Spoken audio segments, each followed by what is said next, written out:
Okay, so ayan po, magandang araw sa inyong lahat mga madam sir, mga boss, mga lods, mga lodi. So another property for sale po ang ipapakita po namin. Dito naman po sa bayan po ng Victoria, Tarlac po. Ano boss? Victoria to no? Oo. Victoria na. Andito po kami sa Victoria, Tarlac po. Isang property na naman po ang ipapakita po namin sa inyo dito na for sale. Ito na po yung property. 2.3 hectare po siya na nakaalong National Highway. Ito po yung way na papunta po sa Gimba Town proper. Siguro na sa mga 5 kilometers o 6 to 7, mga 5 to 7 kilometers po siguro. Estimate lang po yun. And then ito naman po siguro na sa mga kulang-kulang 10 kilometro po sa Victoria Town proper po. So simula po kay Boss Alistair, diretso po yan. At hanggang doon po sa may puno na yun. So estimate po namin frontage po niya ay sa mga 30 to 40 meters po. Estimate lang naman po yun. Hindi natin ma-eksakto po. Pero nakalagay naman po sa description po ng title po yun kung sakali po. So, ito po ay agricultural lot. Ayan po, pero nakalong National Highway. At ang maganda rin po dito, irrigated po ito. Andiyan po irrigation nya, irrigation canal, tsaka irrigation road. Ipapakita ko sa inyo mamaya at pupunta natin yung ibang part ng property na ito. So, itong property po na ito ay mayroon po siyang presyo na 10 million daw po. Ayon po sa source po namin, yung mga source po namin. Sila tatay. Ha? Nasa mga 5 daw po yung puno ng mangga. So may mga puno ng mangga po ito, nasa mga 5 daw po. So, tapos dito po may mga power line na po. Yan, internet connection, source of water siguro dito, nawasa. At may mga kabahay na rin po dyan. May mga, ano yun boss, malaking building doon. Parang pabrika. Mga pabrika siguro yun no. So puntahan po natin yung ibang part ng property po na ito. So ito naman po yung ibang part ng property. Ayun po. So ito po yung kanyang irrigation canal. At ito po yung kanyang irrigation road. At yun naman po yung National Highway. Gimba Victoria Road o Tarlac Nueva Ecija Highway Road. Yan po. Okay. So hati po siya ng ng irrigation canal. So ito po yung diretso po niya. Diretso dito, tapos hanggang dito. Ayan, yung sa may poste na yan. Tapos kumuno na siya. Hanggang dun sa may kahoy na yon, tapos gaganoon na po siya. So papakita ko yung ibang part. Ayan po. So ito naman po yung ibang part na po ng property. Ayan, ito po yung may mga puno ng kawayan. Duhat yata na duhat. Tapos mangga. Nasa mga 5 daw po yung puno ng mangga.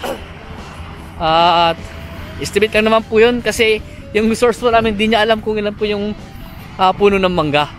So kung sakasakali ay lakarin na lang natin boss. Doon sa dulo parang marami pa. Doon sa dulo nga, marami doon sa dulo eh. Ayun, yung sakop pa niya yun. Oh, yung mga mangga na yun. Ay, may kubo pa doon. May kubo po doon. So ito naman po yung boundary po niya. Diretso po ito. Nasa mga 600 meters daw po ang yung haba.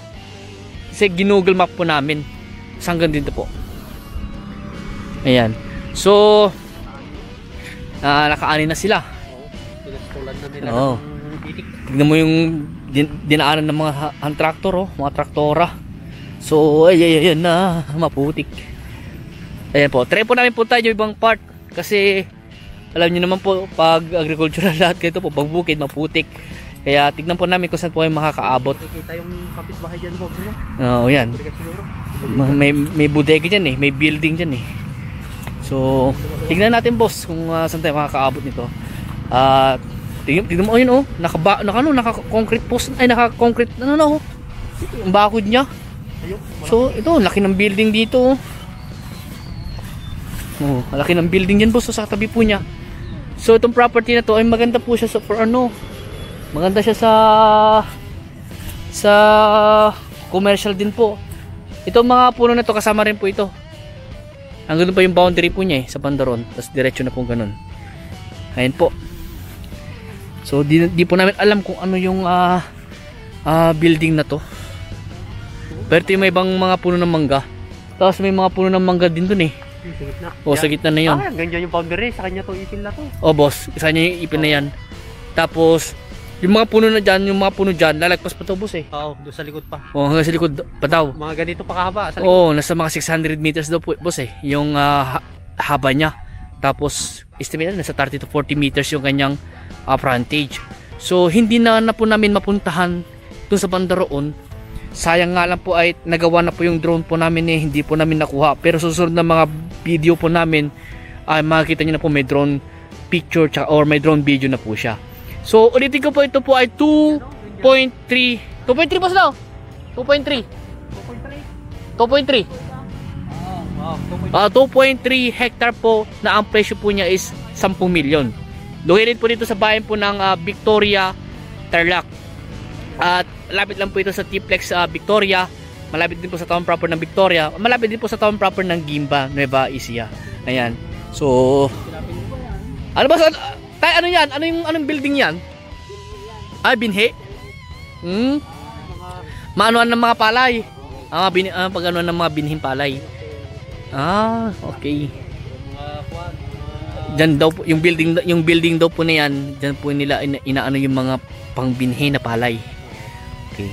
Pina-process. Diyan nila pina-process yung binhing palay. Ayun po, so pasensya na po, hindi na po namin mapuntahan yung ibang part dahil yung lalakaran po namin ay hindi po biro. Baka maputik na po diyan. Ayan. So, kung may ibang katanungan po kayo sa property na, tawag lang po kayo sa akin. And then, kung gusto nyo puntahan tong property na to, ay mag-schedule lang po kayo para masamahan po namin kayo at may pakita po namin sa inyo yung property na to. So, ang boundary po yan sa Bandaron pa Bandaron.